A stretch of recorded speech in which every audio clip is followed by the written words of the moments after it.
Finally the Kerala story के director and producer का बयान आ गया है। इसमें इन्होंने मूवी को प्रोपेगेंडा बताने वाले और यूट्यूबर के बारे में क्या कहा है और जो 32,000 संख्या का सच था इसके बारे में इन्होंने क्या कहा, ये जानने के लिए ये वीडियो एंड तक देखिए।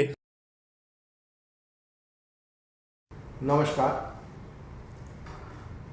सबसे पहले तो मैं उन सभी दर्शकों का, पूरे देश का बहुत बहुत शुक्रिया अदा करना चाहता हूँ जो प्यार, जो रिस्पेक्ट आप लोगों ने इस फिल्म को दिया।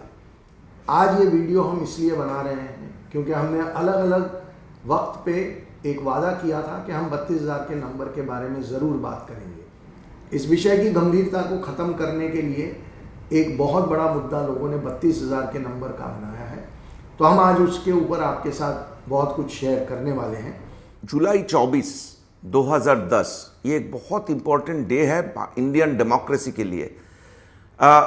उस समय पे केरल की चीफ मिनिस्टर थे श्री वीएस अच्युतानंदन, जो सीपीएम पार्टी की एक पेट्रियर्क हैं। वीएस अच्युतानंदन दिल्ली में आपको मार्क करना बहुत ज़रूरी है, वो ये प्रेस कॉन्फ्रेंस त्रिवेंद्रम में या केरला में कर नहीं पाए थे। उनको दिल्ली आना पड़ा था। दिल्ली प्रेस क्लब में एक प्रेस कॉन्फ्रेंस में उन्होंने एक करीबन 27 मिनट की एक भाषण दिए थे, जो वीडियो यूट्यूब में अवेलेबल है। लेकिन उसमें जो सबसे इम्पोर्टेंट मुद्दा था वो है, उन्होंने बोला था कि अगले 20 साल में केरला एक इस्लामिक स्टेट बन जाएगी। ഒരു 20 കൊല്ലം കഴിയുമ്പോൾ ഇന്ത്യ കേരളം ഒരു മുസ്ലിം രാജ്യമാകും, ഭൂരിപക്ഷമാകും. അതിന് ചെറുപ്പക്കാരായിട്ടുള്ള ആളുകളെല്ലാം തന്നെ സ്വാധീനിച്ചിട്ട് പണം കൊടുത്തിട്ട് അവരെ മുസ്ലിമാക്കുക, മുസ്ലിം യുവതികളെ കല്യാണം കഴിക്കുക, അങ്ങനെ മുസ്ലിം ജനിക്കുക. ആ തരത്തിൽ ഇങ്ങനെ മറ്റ് സമുദായങ്ങളിൽ നിന്നെല്ലാം വ്യത്യസ്തമായിട്ട് മുസ്ലിം സമുദായത്തിന് ഭൂരിപക്ഷം ഉണ്ടാക്കുക എന്നുള്ള ഉദ്ദേശത്തോടു കൂടിയിട്ട്। अच्छा, बड़ी मज़ेदार बात यह है कि उस समय पे केरल से पोलिट ब्यूरो मेंबर थे जिनका नाम था कॉमरेड पिनायरी विजयन। श्री विजयन आज केरल की चीफ मिनिस्टर है। उन्होंने तहे दिल से वीएस अच्युतानंदन जी की कमेंट्स को सपोर्ट किया था। आज जो क्रिटिसिज्म हमारे फिल्म के लिए हो रहा है केरल में, और जो पिनायरी विजयन सर पब्लिक में आके प्रेस कॉन्फ्रेंस में जो बोला है कि हमने फैक्ट्स को डिस्टॉर्ट किया है, हमने प्रोपेगेंडा फिल्म बनाए हैं, जो बात उन्होंने आज किए हैं और वो बात जो 24 जुलाई 2010 से अगले 2-3 दिन में उन्होंने किए थे, which is exactly 13 years back, दोनों में बहुत ज़्यादा डिस्क्रिपेंसीज है। और एक इम्पॉर्टेंट दिन है जो जून 25, 2012 केरल की लेजिस्लेटिव असेंबली की फ्लोर पे एक रिटन क्वेश्चन की आंसर में उस समय की जो केरल की चीफ मिनिस्टर थे ओमन चांडी जी, वो ऑफिशियली एक्सेप्ट करते हैं कि एक बहुत बड़े तादाद में इस देश में और पर्टिकुलरली केरला में कन्वर्जन हो रहा है। नंबर 2, उस दिन पूरे दुनिया को पता चलता है कि इस देश में 2 ऑफिशियल कन्वर्जन सेंटर है, एक पुन्नानी में, एक कोयिकोड में। नेक्स्ट पॉइंट, जो रेडिकलाइजेशन प्रोसेस में जो बार बार हम बातें करे आ रहे थे, हम एक वीडियो देखेंगे अभी। उस वीडियो में आप देखेंगे एक छोटे से बच्चे, मैक्सिमम 10-12 साल उम्र होगा, उसकी बॉडी लैंग्वेज आप फॉलो करिएगा।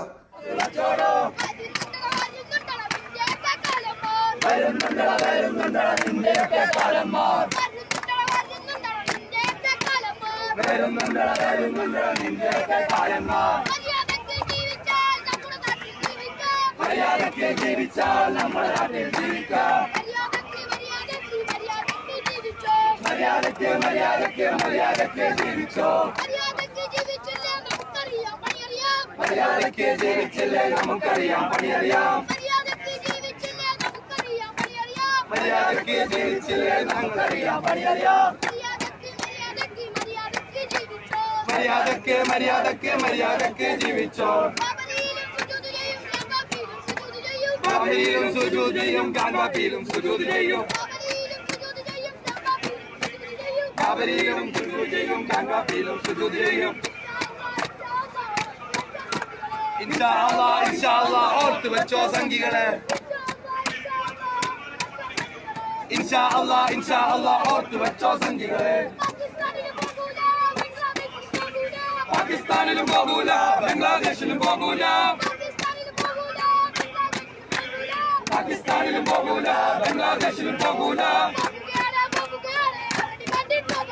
പോവുകയാണ് ആരടി മണ്ണിൽ പോകുള്ളൂ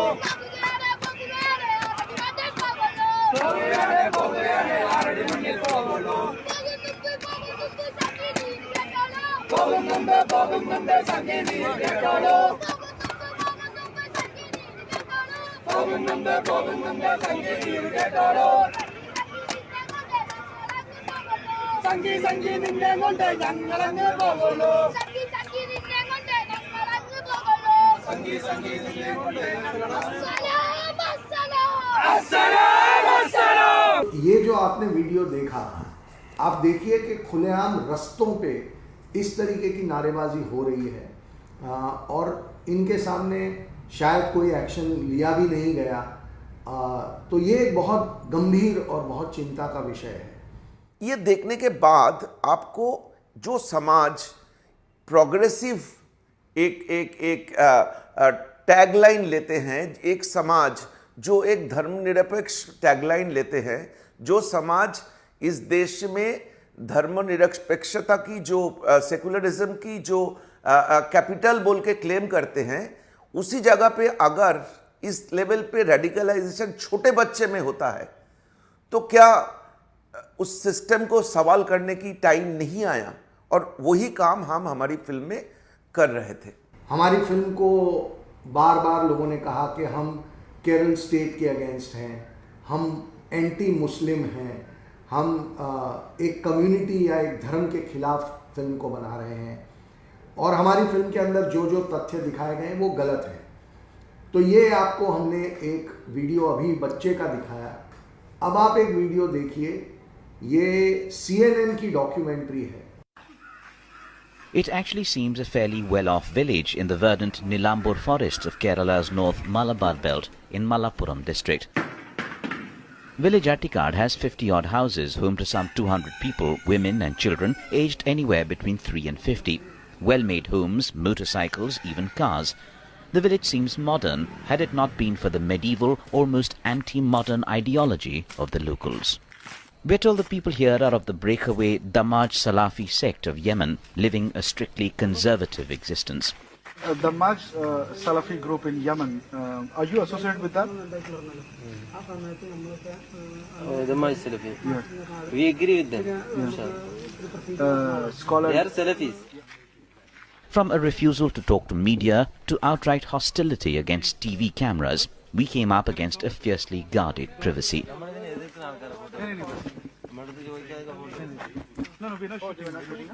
So, no modern education, no phones and TV gadgetry, completely apolitical, a non-polluting plainness dominates. Voting, elections and the like are deemed thoroughly un-Islamic.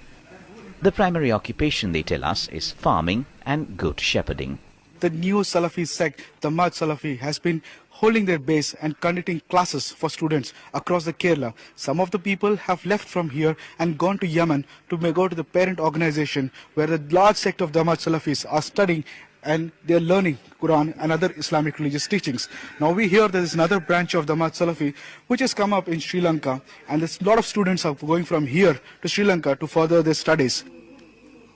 This building is a school, a center for teaching of the Quran and Hadith to devout who used to come here till about a year back. Yeah, no, he's shooting me, not you. Salafi scholars here used to be known teachers of the Quran, and reports suggest at least 3 of those who left their homes in Kasargod were radicalized into the Salafist ideology here.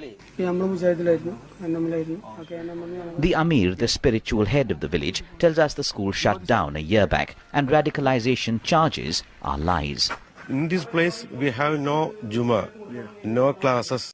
तो आपने देखा कैसे इस documentary में they are confirming कि केरल के कुछ गांवों में शरिया लॉ चलता है।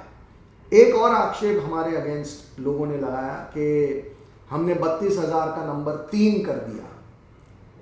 तो मैं आज उसके बारे में भी बात करना चाहूँगा। एक बहुत ही अजीब व गरीब हकीकत जो है कि हमारे टीज़र का एक डिस्क्रिप्शन था जिसमें हमने वो 32,000 का नंबर लिखा था। हमारे सिस्टम को हैक किया गया सिर्फ 5 मिनट के लिए और उस नंबर को 3 पे बदला गया और हजारों लोग उस वक्त उस टीज़र को, जो कि 6 महीने पुराना टीज़र था, उसको हजारों लोग उसी वक्त देख रहे थे और उन सब ने वो चेंज देखा और उन सब ने उनके स्क्रीनशॉट लिए और उसको एक ट्रोल आर्मी ने बहुत जोर से सोशल मीडिया पे हम पे अटैक कर दिया कि देखिए हमने 32,000 के नंबर को अब 3 में बदल दिया और हम झूठे हैं, हम ये हैं वो हैं।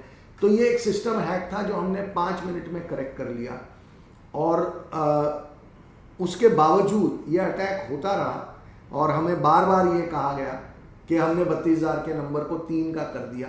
लेकिन वो जब डिस्क्रिप्शन करेक्ट हो गया और उसको वापस हमने 5 मिनट के अंदर ठीक करके 32,000 पे ले आए, उसके बारे में कोई बात नहीं हुई और ट्रोल आर्मी ऑब्वियसली उनको सच से कोई लेना देना होता नहीं है, तो उन्होंने उसका मुद्दा बनाने की, तो एक बहुत सिस्टमेटिक तरीके से हमें टारगेट करने का ये एक और प्रयत्न था।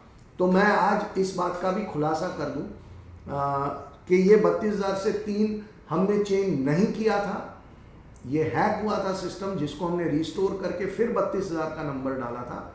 लेकिन ट्रोल आर्मी इस सच को कभी नहीं मानेगी, ये आपके ऊपर है कि आप मानते हैं या नहीं मानते।